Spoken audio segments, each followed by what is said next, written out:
Ils ont versé de la gasoline tout autour de la voiture et ils voulaient nous brûler vifs. Ça va bien?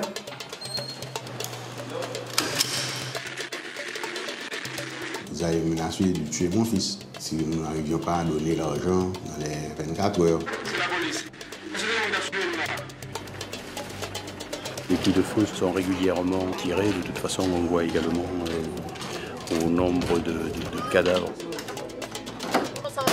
Ouvrez! Police!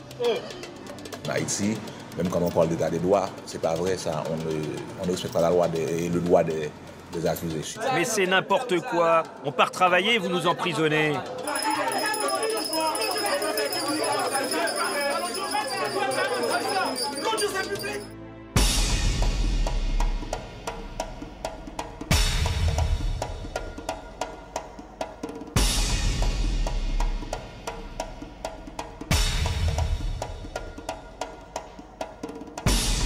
Port-au-Prince, la capitale haïtienne au bord de la mer des Caraïbes. 3,5 millions d'habitants, 20% de riches, 80% de pauvres avec moins de 2 $ par jour. Ceux-là vivent dans les taudis à flanc de colline ou dans la cuvette du bas de la ville. Mais ce jour-là, en plein centre de Port-au-Prince, riches et laissés pour compte sont côte à côte.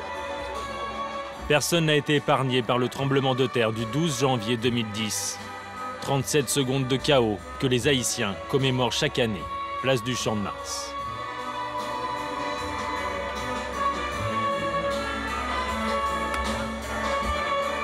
À la tribune, le président Martelly et les représentants de toutes les religions parlent de solidarité.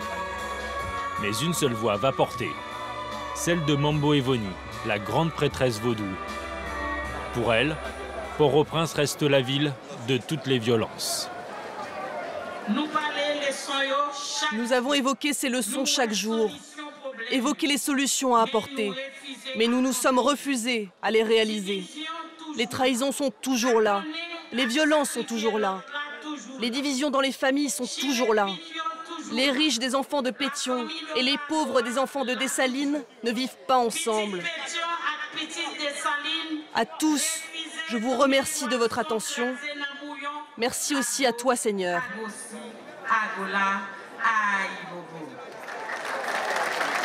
Mambo Evoni est la plus applaudie. En coulisses, dans les jardins de la présidence, tous les dignitaires viennent la féliciter. Quelqu'un a dit tout haut ce que tout le monde pense tout bas. Loin des convenances des cérémonies officielles. Elle le répétera sans cesse. On s'entre-déchire et on se bat pour le pouvoir, on se bat pour Dieu, on se bat pour tout. Et aujourd'hui, Haïti a besoin de tous ses enfants pour sa survie. Tout est empreint de violence. En Haïti, la violence est un peu partout. Violence physique, violence mentale, violence sociale, surtout sociale. Et nous devons nous battre contre cette violence continue. Se battre en mémoire des 220 000 hommes et femmes morts lors du séisme. Se battre pour les milliers d'autres tués depuis dans les violences de Port-au-Prince.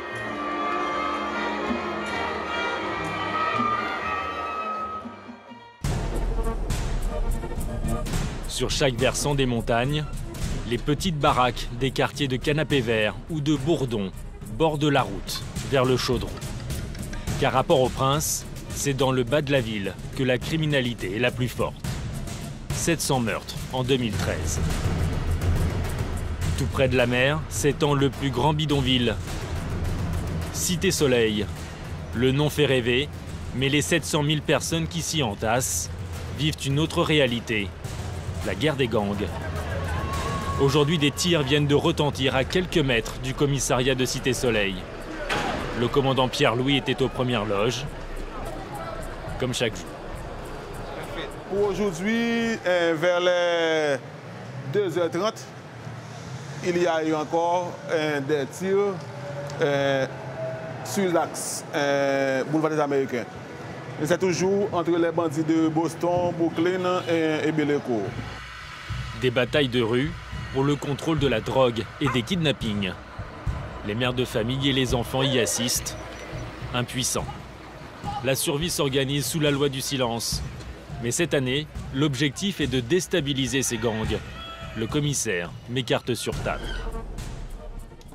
Ici, les bandits de Brooklyn et de Bellevue se sont fusionnés pour affronter les bandits de Boston.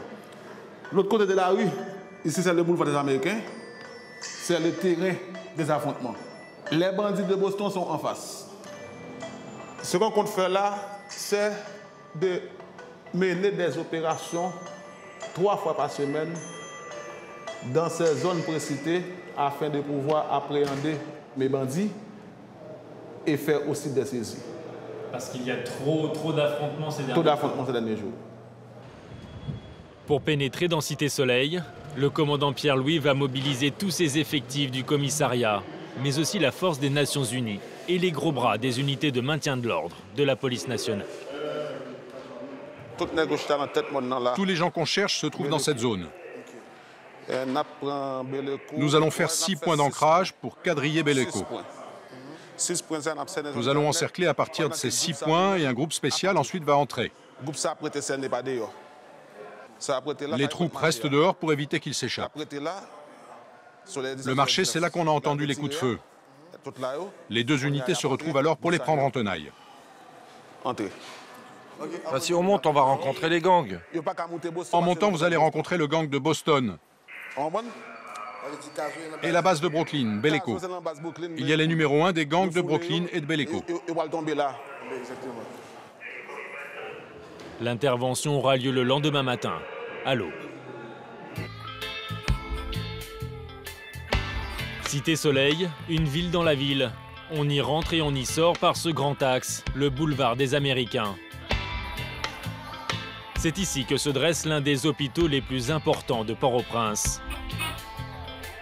Derrière cette lourde porte de métal, voici l'hôpital Drouillard, géré par l'ONG Médecins sans frontières. On y accède en tap-tap, faisant office d'ambulance. À croire que c'est un havre de paix. Et pourtant, la violence est présente au quotidien. Il suffit de pousser la porte des soins intensifs pour s'en rendre compte. Bonjour, mesdames. Bonjour, messieurs, dames. Le docteur Pierre Wagner y travaille depuis 9 ans. Ses patients ont souvent le même profil. Généralement, les cas qui rentrent ici, ce sont des cas qui sont venus du bloc opératoire suite à une intervention chirurgicale.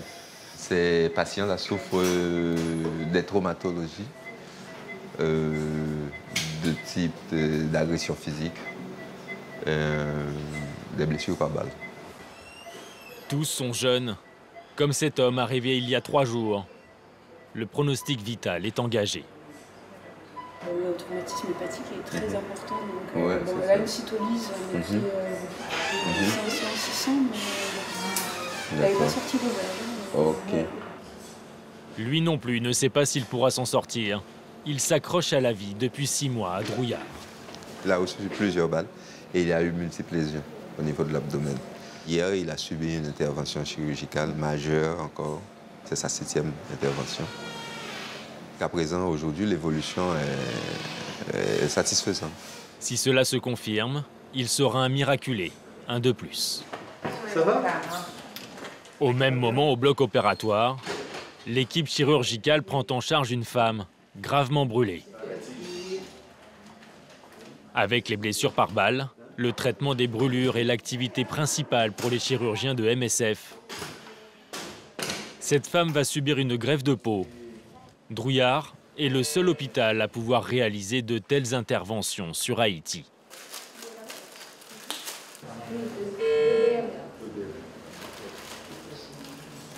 Bien sûr, la situation précaire amène beaucoup de brûlés qu'on n'aurait pas s'il n'y avait pas ces situations de logement aussi précaires, des gens qui vivent rassemblés dans des camps avec des tentes les unes près des autres, voilà, depuis 4 ans. Voilà. J'ai eu personnellement le cas d'une fillette de 6 ans qui est arrivée brûlée à 94% et qui est décédée bien sûr dans les heures qui ont suivi. Et sa maman nous expliquait que Elle habitait dans une tente, comme ça, avec sa fille, qui était la seule survivante avec elle du tremblement de terre. Ils avaient perdu d'autres enfants dans le tremblement de terre, et là, c'était son dernier enfant. Cette fois, le cas n'est pas aussi désespéré. L'opération n'a duré que 20 minutes. Retour aux urgences avec le docteur Wagner. Pour l'heure, nul besoin de faire appel au bloc. Il faut juste extraire une balle dans la jambe. La routine. Quand on est médecin, extraire une balle, ça doit être facile, comme c'est une habitude ici. Normalement, chaque jour, ou bien par semaine, on extrait plusieurs balles. C'est normal. Ouais. La balle d'un petit calibre n'a pas fait trop de dommages à ce jeune homme. Voilà. Il en est quitte pour une grosse frayeur.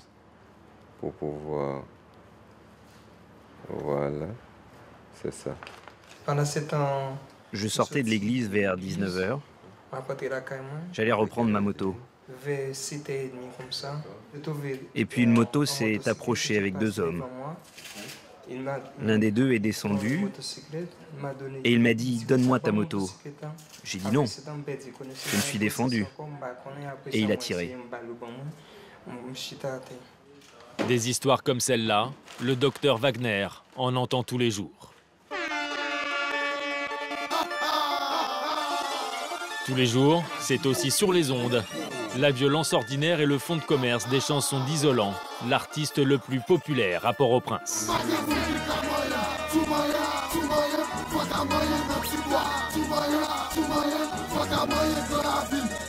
Arrestation, guerre des gangs, une source d'inspiration inépuisable.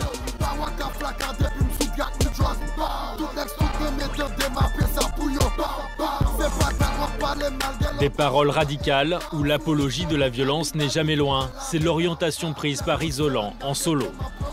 Une carrière lancée 12 ans plus tôt, ici, rue Chavannes, avec le groupe BC, alias Barricade Crew. Ce sont les membres de BC qui nous ouvrent les portes du studio d'enregistrement. Brital et Brix préparent la nouvelle tournée du groupe. Ils se démarquent des paroles crues de leur ami Isolant dans sa carrière solo. Eux préfèrent dépeindre la misère sociale.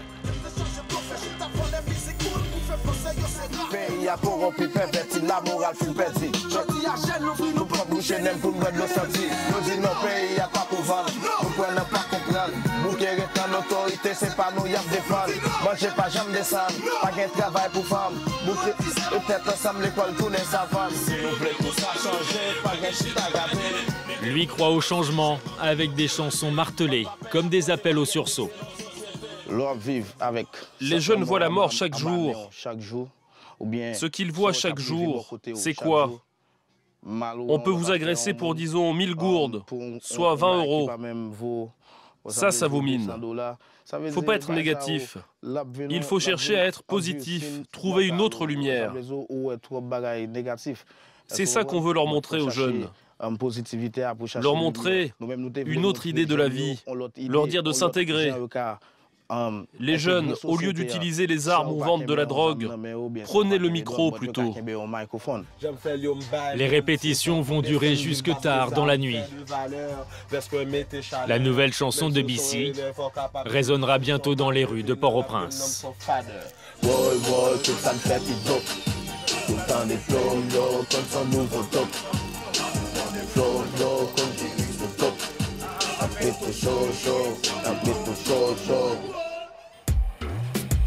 Il est 2 h du matin, il n'y a plus grand monde dans les rues.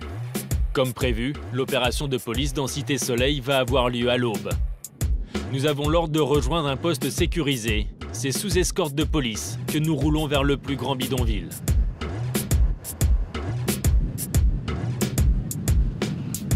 Le point de départ de l'intervention est à Seabase, une base commune à la police haïtienne et au casque bleu de l'ONU. 130 hommes vont y participer. C'est une opération de ratissage dans 2 zones de Cité Soleil, à savoir Bellevue et Brooklyn. Le briefing se fait en français, mais aussi en anglais et en portugais. La majorité des casques bleus étant brésiliens.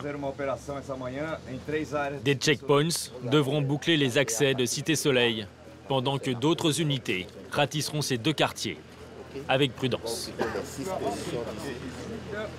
Hier, dans le secteur, il y a eu affrontement entre les gangs. Nous demandons à chacun et à tous d'être vigilants et de considérer que nous sommes dans une zone rouge. C'est le commandant Pierre-Louis qui dirige les opérations. Ce matin même, on voudrait appréhender les chefs de gang. On a pas mal de noms. On part à la recherche. Les objectifs sont clairs.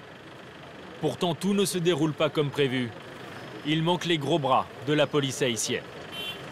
L'heure de la rencontre, c'est 4h du matin. 4h, oui. La différence entre 4h du matin et 5h20. Prince, maintenant les Simons, on ne les voit pas du tout.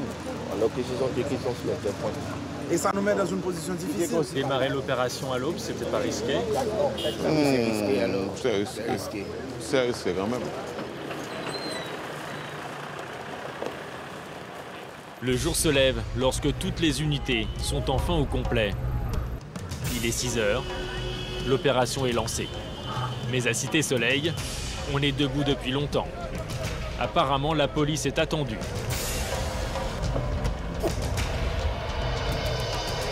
Allez, on traverse. Des barrages, des pneus en flammes et des bris de verre jonchent le grand boulevard. Yeah. Enlevez les pierres. Je vous ai dit de les enlever. Il faut attendre 20 minutes avant que le premier checkpoint soit en place.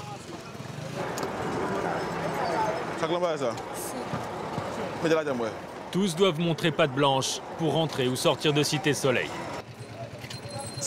Le sac, mademoiselle. Faites voir.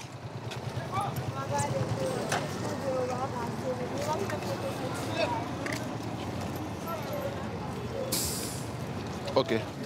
Bon, bien sûr. Bon, toi, bien là, sûr. ta pièce d'identité. Non, j'en ai pas. Elle est chez moi, à Delma. À Delma? Delma. Pourquoi tu es ici? Dis-moi ce que tu fais là. Dis-moi ce que tu fais là. Ouais, j'ai juste dormi à Delma. Ouais, allez hop, mets-toi sur le côté. Il faut éviter à ce que les bandits s'échappent. On est en train de dépalper les hommes pour voir s'ils portent pas des armes à feu.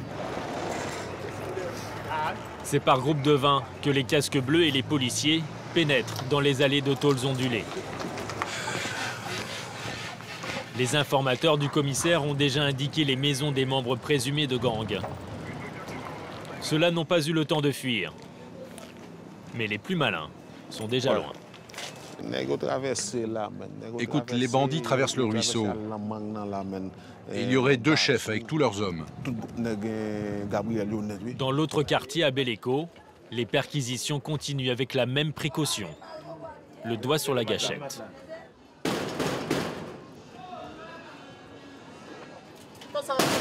Ouvrez! Police!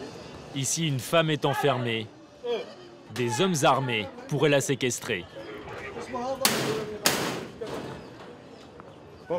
Fausse alerte. Tout est retourné, mais pas d'armes, pas de drogue. La dame avait juste perdu la clé.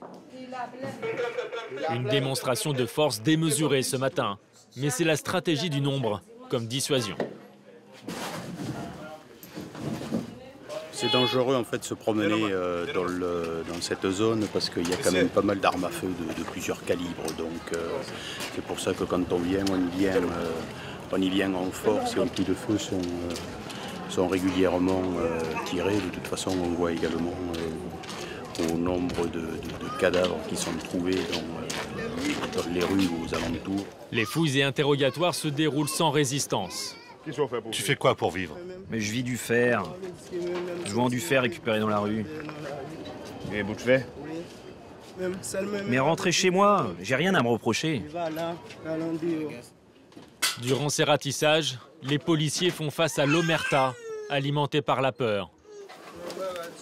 Non mais commandant, je peux rien vous dire sur les gangs. Moi j'habite là. Je peux pas vivre ailleurs. Les soldats n'en sauront pas plus. Durant ces 4 heures d'opération, aucune saisie de drogue ni d'armes à feu. Visiblement, les gangs ont eu le temps de cacher les pièces à conviction. Sauf quand c'est un peu plus imposant. Une moto sans plaque, probablement volée, est découverte chez cet homme. C'est sur ce genre d'engin que des braquages sont commis. Il va rejoindre la trentaine de suspects interpellés.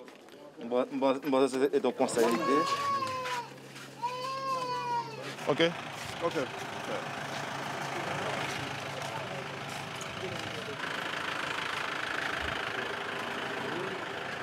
On va au commissariat avec un seul monsieur là, suspect de gang, bandit armé, association des malfaiteurs, il y a tout ça. Je vais vérifier dans la liste. La tenaille imaginée par le commandant Pierre-Louis pourrait avoir porté ses fruits. Tous sont conduits au commissariat de Cité-Soleil. Avant midi, ils sont déjà 22 interpellés. Parmi eux, beaucoup de petites mains dans cette guerre des gangs. T'habites où? À Soleil 19. Et toi, t'as quel âge? 23. Tous ont moins de 25 ans. C'est en moyenne l'espérance de vie d'un gangster de Port-au-Prince. Un nouveau groupe vient d'être conduit. Ils sont suspectés d'appartenir au gang de Belleco.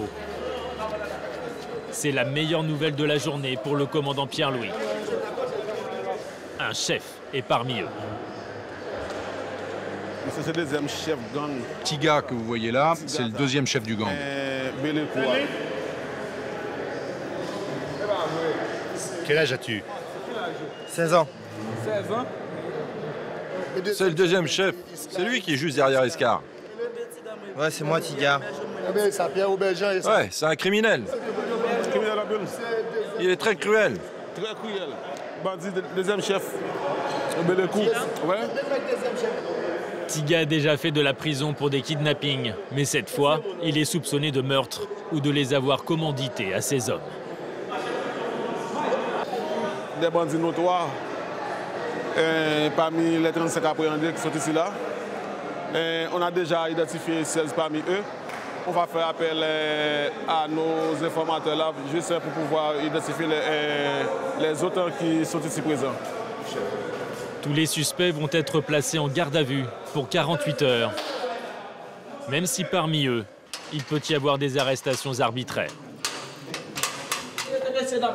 Mais c'est n'importe quoi. Moi, je travaille pour l'État, dans les travaux publics. On part travailler, vous nous emprisonnez. Mais pour beaucoup, comme Tiga, cette garde à vue est la première étape avant la casse-prison. Le pénitencier national, 4136 détenus. Comme chaque matin, les familles apportent le déjeuner pour leurs proches incarcérés. Voici de rares images de l'intérieur que nous avons réussi à nous procurer. Ici, la violence est d'État. Chaque détenu accusé de crime passe au moins 3 ans derrière les barreaux avant d'être jugé. C'est le cas pour les hommes. C'est aussi le cas de la prison pour femmes.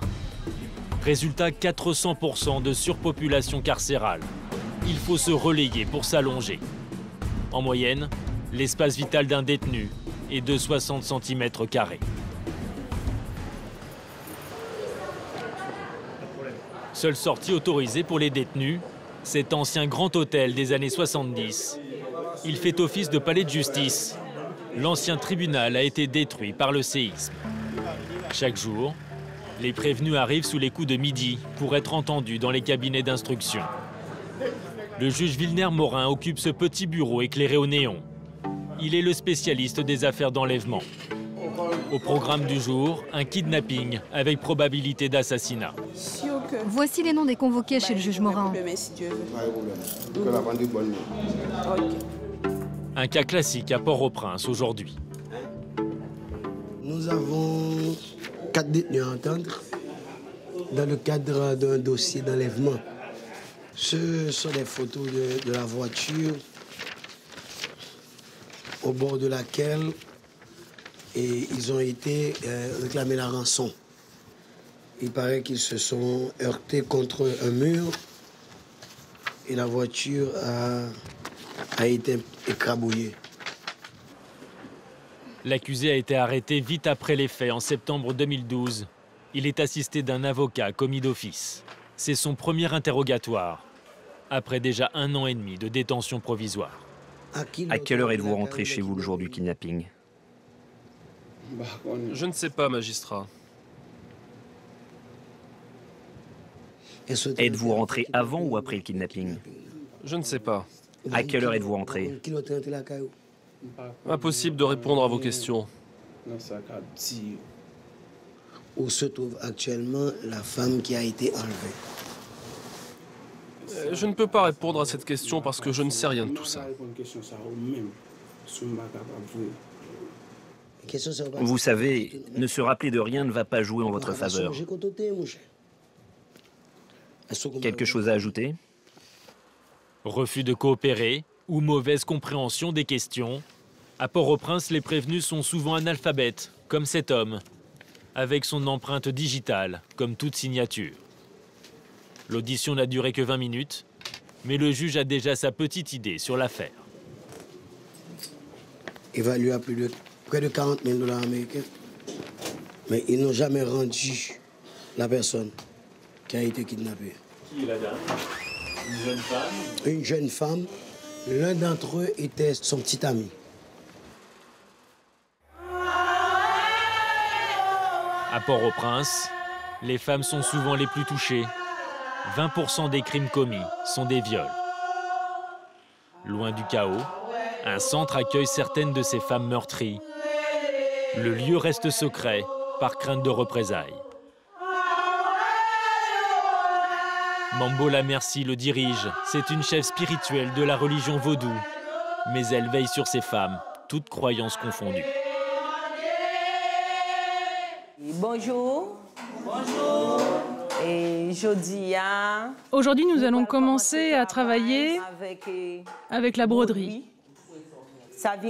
Il faut faire cela avec sérieux et avec discipline. Et les enfants, vous ferez des colliers, des bracelets. Quand les femmes sont en difficulté, elles sont accompagnées de leurs enfants. On ne peut pas laisser ces enfants-là inactifs au niveau du centre.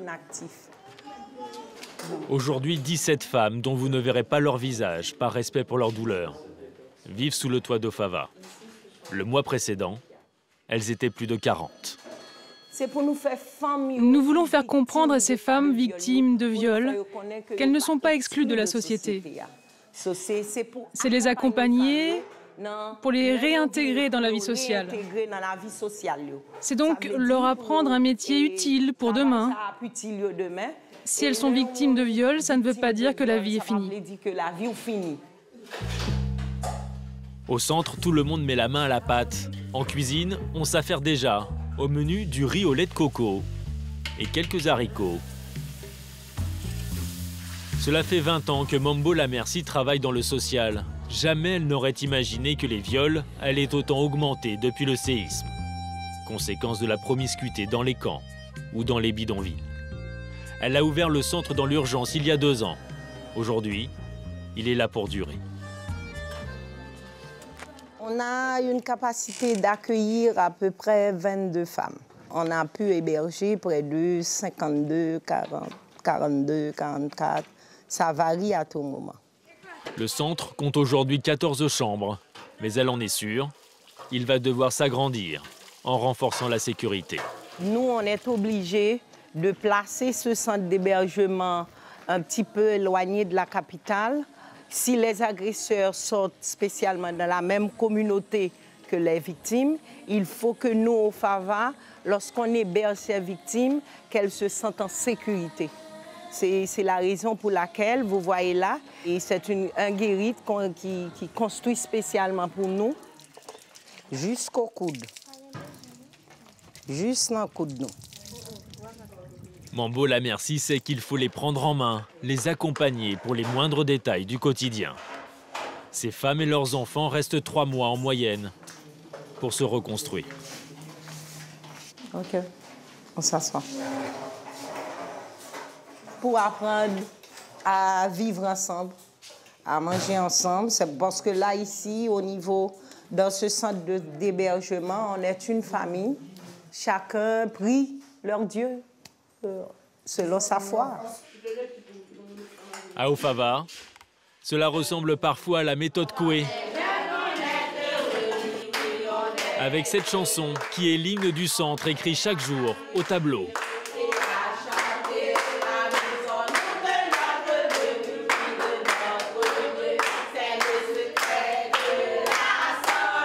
Quand les enfants chantent pour y croire, dans la pièce d'à côté, les femmes parlent pour se libérer.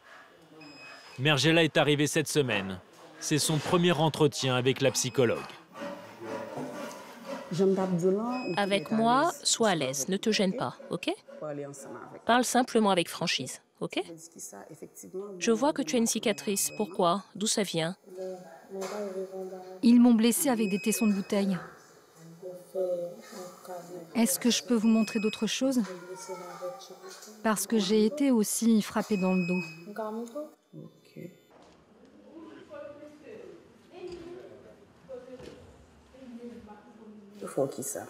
Qu'est-ce qu'ils t'ont fait? Ils m'ont violée. 4 hommes chez moi. Je ne voulais pas. Ils m'ont blessée. Ils m'ont frappée pour que je me soumette et que je fasse tout ce qu'ils voulaient.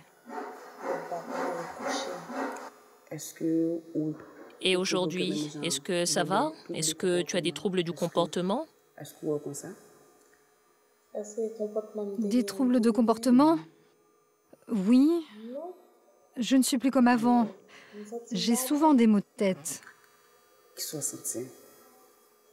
Je repense souvent au viol. Jamais ça n'aurait dû arriver. À l'issue de cette première rencontre, la psychologue perçoit un sentiment de culpabilité, comme souvent. C'est une femme qui est vraiment traumatisée parce que maintenant, elle souffre de l'insomnie. Il y a son cœur qui bat beaucoup plus que d'habitude. Après le séisme, il y a une augmentation des cas de violence sexuelle, conjugale, physique. Ce jour-là, Guerline va mener 4 entretiens avec des femmes d'à peine 20 ans. Et toujours les mêmes mots d'apaisement. On est là pour t'entendre. Dis tout ce qui te passe par la tête. Si tu veux crier, si tu veux pleurer, laisse les larmes venir. C'est ça qui va t'aider. Tu vas te sentir mieux. Hein? Laisse aller. Quelques larmes d'impuissance. À Ofava, on fait ce qu'on peut en ce moment. Au siège de la police aussi, on aimerait encore faire davantage. Il est 9 h en ce mardi matin. C'est l'heure du bilan hebdomadaire. Pour annoncer la couleur, le porte-parole a fait aligner les dernières saisies. En ce qui concerne les arrestations, la liste est longue. Il y a 32 personnes arrêtées sous le chef d'inculpation de viol sur mineurs, stupéfiants, racket, trafic, détention d'armes à feu, kidnapping et homicide.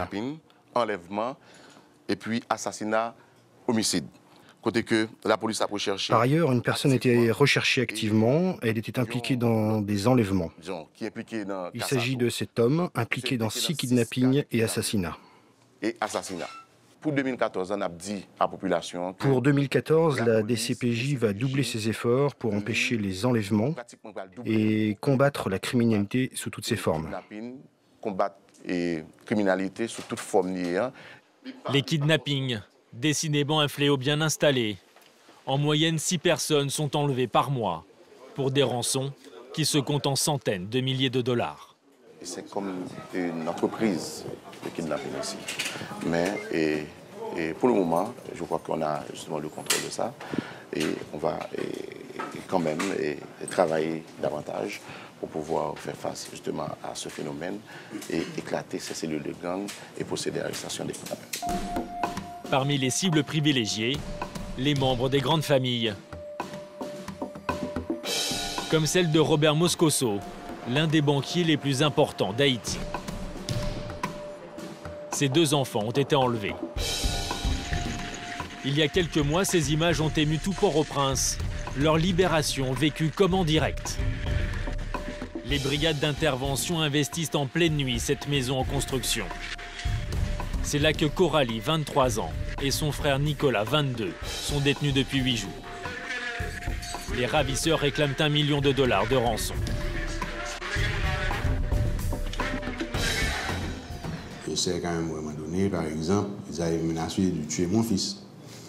Et si nous n'arrivions pas à donner l'argent dans les 24 heures, le lendemain, ils nous ont appelé pour dire que bon, c'était de notre faute qu'il était mort parce qu'on n'avait pas payé. Ça a été 48 heures terribles.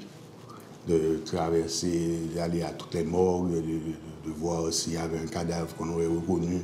Ça a été les 48 heures les plus difficiles. Difficile aussi pour Coralie et Nicolas, menottés, terrorisés, au point de redouter d'enlever leur bandeau. C'est la police. C'est la police. Vous êtes libérés. Leurs ravisseurs sont arrêtés sans un coup de feu. Le cerveau de l'enlèvement, le voici, Clifford Brandt, le fils de l'une des familles les plus riches de Port-au-Prince. Beau, jeune, bien éduqué, et pourtant il était à la tête d'un gang spécialisé dans les enlèvements.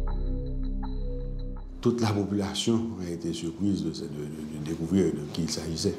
Personne ne penserait que quelqu'un comme ça serait impliqué dans une telle activité.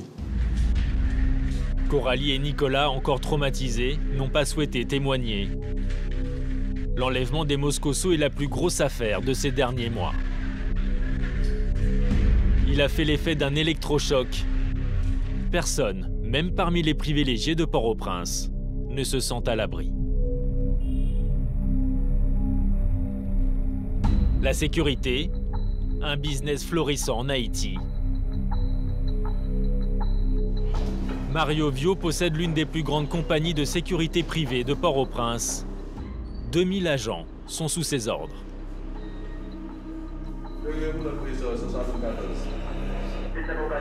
De ce côté, ils prennent les informations, ils reçoivent aussi les appels et ils font un dispatching de personnes. S'il y a un problème en quelque part, c'est à partir d'ici qu'ils appellent aussi pour envoyer. Normalement, ce qu'on fait, on appelle la police qui nous accompagne aussi sur ces dossiers parce que les compagnies de sécurité n'ont pas le droit d'intervenir seules. Ce que nous ne devons pas faire, mais maintenant nous le faisons un peu quand même, c'est une équipe d'intervention pour aller voir vraiment ce qui se passe. Il a 300 contrats à honorer. La moitié sont des particuliers, l'autre moitié des institutions comme l'ONU, des ONG ou des banques. Ce jour-là, sur les écrans, il y avait beaucoup de rouge, signalant différentes attaques. Nous avons une intrusion, une agression. Avant d'appeler le client, on envoie la brigade. Quand la brigade est en chemin, alors nous appelons le client. Il y a 20 ans, Mario Vio a été le premier à sentir que la sécurité allait être un marché, quitte à changer de métier. Sa société s'appelle PAP, mais rien à voir avec l'abréviation de Port-au-Prince. J'étais un homme de radio dans le temps et en 1993, on cherchait une agence de sécurité pour sécuriser la radio. Il n'y en avait pas ou il y avait pas de contrat possible. Nous avons décidé de monter notre propre agence. C'est comme ça qu'on a commencé avec un agent de sécurité qui devait sécuriser la radio. L'avocat qui devait monter une société me dit « Mario, comment tu veux que je l'appelle ?» Je lui dis « Je ne sais pas, mais fais vite. » PAP, en français, ça veut dire « vite, vite ». Aujourd'hui, dans le quartier chic de Pétionville, sur les hauteurs de Port-au-Prince, des zones sont entièrement privatisées et gardées par des hommes en armes. 24 heures sur 24. Bienvenue au village du Vallon des Orchidées. Un joli nom, comme pour des vacances au soleil des Caraïbes. Mais les orchidées sont masquées par les murs des maisons d'au moins 3 mètres de haut. Derrière les barrières, des molosses et toujours des gardiens avec leurs fusils à pompe. C'est dans l'une d'entre elles que vit Anne-Marie Issa, une femme d'affaires reconnue en Haïti. Faubert, nous allons nous déplacer pour aller à une réunion avec Viva Rio à Pétionville. Après, nous irons à Bourdon, dans mon bureau. Moi, je prends la noire et vous me suivez avec la blanche. C'est vous qui conduisez? Oh oui, j'adore. J'adore. Le même rituel chaque matin. Faubert sécurise les environs, puis monte aux côtés d'Anne-Marie Issa. Une autre voiture suit la patronne de près. C'est la sécurité pour 2 400 $ par mois. Anne-Marie optimise le temps. Elle n'est pas arrivée au travail qu'elle est déjà en rendez-vous au volant de son deuxième bureau. Allô, oui, j'écoute. On a une sécurité à la barrière 24 heures sur 24. 30 ans qu'elle court dans le monde des affaires. Aujourd'hui, elle dirige une société de relations publiques. Oui, c'est elle. Mais cette vie menée tambour battant a bien failli s'arrêter du jour au lendemain, un dimanche. Anne-Marie revenait du supermarché en voiture avec une amie. Elle s'est retrouvée encerclée par un groupe d'hommes. Tu cherches des sponsors pour l'église ou quoi? Oui. Ils nous ont menacés, ils nous ont demandé de nous arrêter, ils ont entouré la voiture, ils ont versé de la gasoline tout autour de la voiture et ils voulaient nous brûler vifs. Amissa, tu m'entends? Par chance, le chef de la bande l'a reconnu. Quelques mois auparavant, Anne-Marie avait par hasard rendu service à ce malfrat en conduisant sa fille, gravement malade, aux urgences. Il nous a accompagnés jusqu'à chez moi. Moi, je pensais qu'il avait demandé une rançon. Il me dit non, et vous ne vous rappelez pas de moi, mais moi, j'avais mon fils et bébé malade.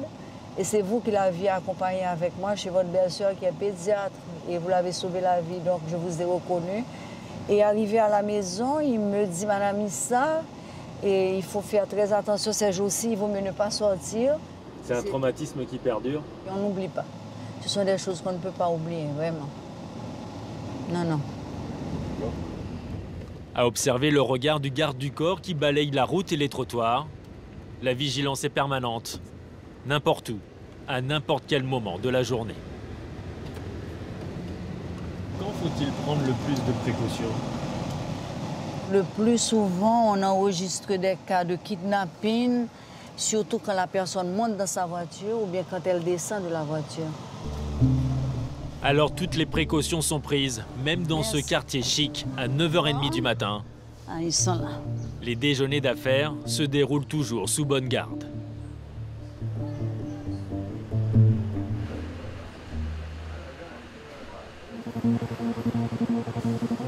D'après le décompte réalisé par l'ONU, les crimes violents ont baissé d'un tiers ces 12 derniers mois pour atteindre 700 homicides sur l'année 2013. Un nombre encore trop élevé. Le Premier ministre Laurent Lamotte ne s'en cache pas. C'est son premier chantier. Dans le bureau feutré de sa résidence, ses collaborateurs l'informent mois après mois des chiffres. Le recrutement massif de policiers est sa priorité. Aujourd'hui, les gangs, il y a certains gangs qui existent. Il y a eu quand même une stratégie solide qui a pu réduire la prévalence de ces gangs dans notre société. Le gouvernement continue à mettre la pression aussi sur les gangs. On a encore beaucoup de travail devant nous. On a énormément de travail à faire pour continuer à arriver à atteindre l'objectif du plan de développement de la police nationale de 2012-2016, qui est d'atteindre 15 000 policiers. Aujourd'hui, nous sommes à 11 000. Il nous faut mettre les bouchées doubles pour ajouter 4 000 policiers dans les 2 prochaines années. Retour au pénitencier national.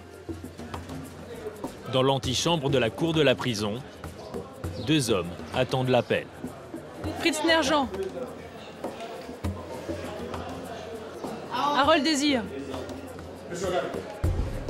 Ils sont accusés de meurtre et vont être jugés cet après-midi, après 2 ans de détention préventive. Nous allons suivre leur procès. Les bouchées doubles n'ont pas été mises sur la justice. Les crimes de sang ne sont jugés que durant 2 mois par an. Aujourd'hui marque l'ouverture de la saison des assises. Le juge Merlan Bellabre va découvrir le dossier, comme à chaque fois. Normalement, le parquet devait acheminer le dossier 24 heures avant l'audience au tribunal, selon la loi. Mais, jusqu'à présent, je n'ai pas encore les dossiers. Une petite entorse au code. Les 2 accusés peuvent être inquiets. Leurs avocats n'ont guère eu le temps non plus de préparer leur défense. On nous a appelé pour nous dire que nous sommes des avocats qui allons défendre la Haute-Désir. Nous avons contacté le ministère public et il nous a communiqué le dossier hier. C'est au cours de l'audience qu'on va voir si c'est compliqué l'affaire. Le sort des 2 accusés va être tranché par les 12 membres du jury, désignés le même jour. Accepté. 5 femmes et 7 hommes. Juste avant l'audience, les avocats parlent pour la première fois à leur client. 10 minutes, pas plus, pour entendre sa version. Ils ont tué, mais je sais pas qui a fait ça, moi. Et c'est moi qu'on accuse. Tu es certain d'avoir tout dit? Je sais que je vais être condamné. Non, non, ne dis pas ça. Dis-nous, tu l'as tué ou non? Tué, monsieur. Aucune réponse, aucune stratégie possible avant l'entrée du tribunal. Et déjà le premier coup de théâtre, dès les formalités d'identification des accusés. L'un des 2 n'est pas la bonne personne.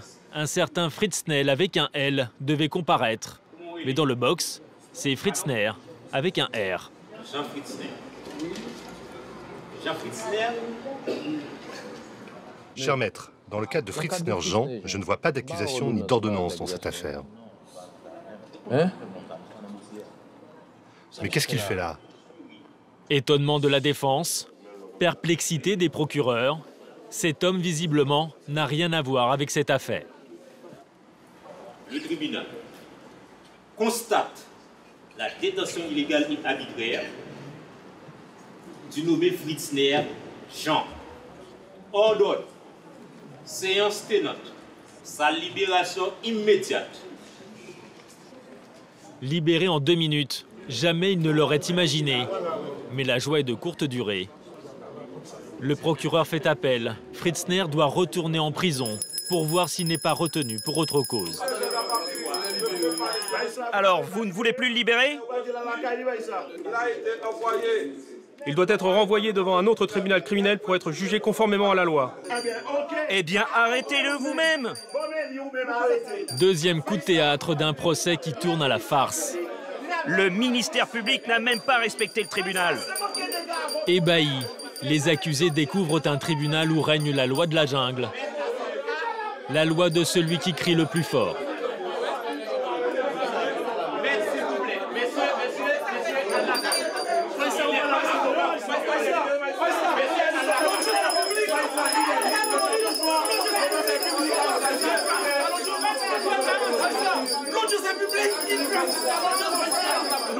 Nous sommes très sages magistrats. Au tribunal, c'est vous qui êtes juge.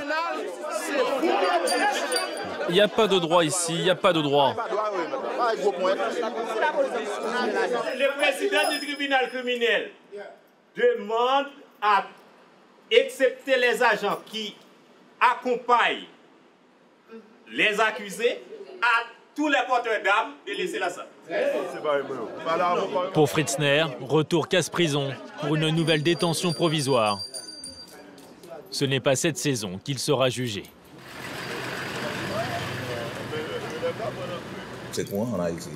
C'est vraiment malheureux, mais c'est très court. Même quand on parle d'état des droits, c'est pas vrai ça. On ne respecte pas la loi et le droit des accusés. Surtout des gens qui sont dans des conditions modestes. Ce sont des gens pauvres. C'est-à-dire ils ne doivent pas payer un avocat, ni non plus elles n'ont pas de parents qui ont des pouvoirs là qui sont proches du pouvoir pour essayer de négocier leur libération. Le procès du seul accusé restant va être expédié en quelques heures. Aucun témoin appelé à la barre. Aucune partie civile non plus. C'est un face-à-face avec le juge.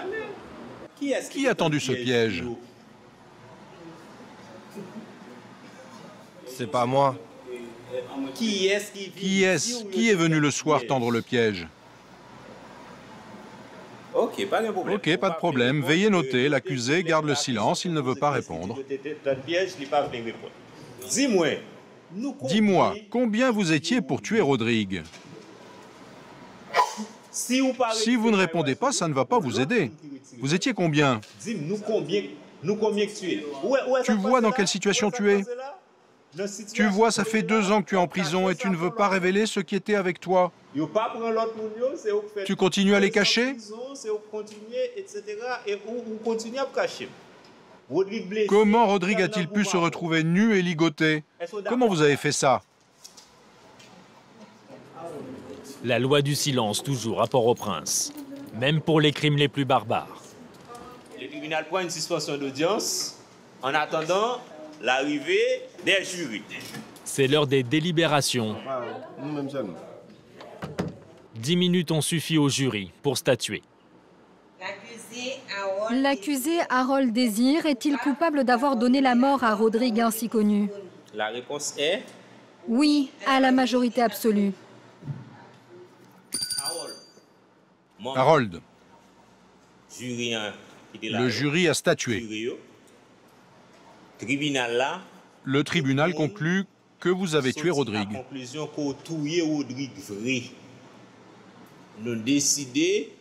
Nous avons décidé de vous condamner à 8 ans de travaux forcés en prison. Condamné à 8 ans de travaux forcés, il a attendu 2 ans un procès tenu en 4h30. Personne ne fait appel, à l'image de l'état de droit défaillant en Haïti. Après le séisme, sur quelle base Port-au-Prince peut-elle sortir de l'abîme et redevenir celle qui était surnommée la perle des Antilles? En 2016, la mission de maintien de la paix de l'ONU s'achèvera. Face aux violences, la police haïtienne se retrouvera cette fois seule aux commandes.